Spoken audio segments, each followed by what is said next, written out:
செம்பருத்தி இலை, செம்பருத்தி பூ இது எல்லாமே பார்த்தீங்கன்னா மருத்துவ குணங்கள் நிறைந்த ஒரு பொருள்.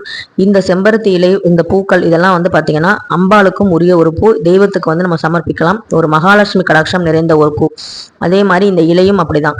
இதுல வந்து பார்த்தீங்கன்னா நம்ம குலதெய்வத்தோட அருள் நம்ம வீட்டில் இருக்கணும். நம்ம வந்து மகாலட்சுமியோட அருள் வந்து நம்ம பெறணும். செல்வம் வந்து நமக்கு வந்து நல்ல வழியில நல்லபடியாக சேரணும் அப்படின்னு நீங்க நினைச்சீங்க அப்படின்னா இந்த வீடியோ பதிவில் இருக்க இந்த தீபத்தை நீங்க ஏத்துங்க. ஒன்றுமே இல்லை, ஒரே ஒரு செம்பருத்தி இலை எடுத்துக்கோங்க. அதில் தேங்காய் எண்ணெய் வந்து தடவுங்க. ஏன்னா தேங்காய் எண்ணெய்ங்கிறது குலதெய்வத்தை வந்து வசியம் பண்ணக்கூடிய ஒரு எண்ணெய்.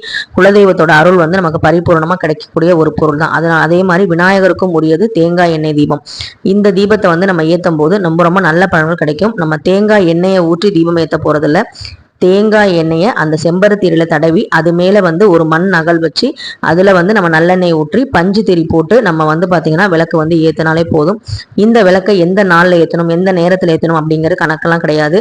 உங்கள் வீட்டில் ஒருவேளை குலதெய்வத்துக்கு இன்னும் விளக்கு ஏற்றாமல் இருக்கீங்க அப்படின்னா இந்த தீபத்தை வந்து நீங்கள் வந்து டெய்லியுமே வந்து ஏற்றலாம். எந்த விளக்குமே ஏற்றாத நாள் கூட இந்த விளக்கை வந்து நீங்கள் வந்து ஏற்றி வழிபாடு செய்யலாம். ஒன்றும் தவறு கிடையாது. ஏன்னா வந்து பார்த்தீங்கன்னா எல்லா நாளுமே வந்து வீட்டில் வந்து விளக்கு எரியணும். விளக்கு ஏற்றின வீடு விளங்காமல் போனதே கிடையாது. அப்படிப்பட்ட இந்த அற்புதமான விளக்கை நீங்களும் ஏற்றி இந்த விளக்கு கிட்ட உங்க பிரார்த்தனையை வைங்க. தொடர்ந்து வந்து இந்த விளக்கு கிட்ட நீங்க பேசிக்கிட்டே இருங்க. நல்ல விதமான மாற்றங்கள் நிறைய நடக்கும். அது மட்டும் இல்லாம எந்த கடவுள்களுக்குமே உரியது தீபம் தான். அந்த தீபத்துல நம்ம வந்து என்ன விஷயங்கள் சொல்றோமோ அந்த விஷயங்களை வந்து அதை உட்கிரகிச்சுக்கிட்டு நமக்கு இறைவன்கிட்ட வந்து சொல்லி நமக்கு வேண்டியதை நடத்தி கொடுக்குற ஒரு அற்புதமான தீபம் தான் இந்த செம்பருத்தி இலை தீபம்.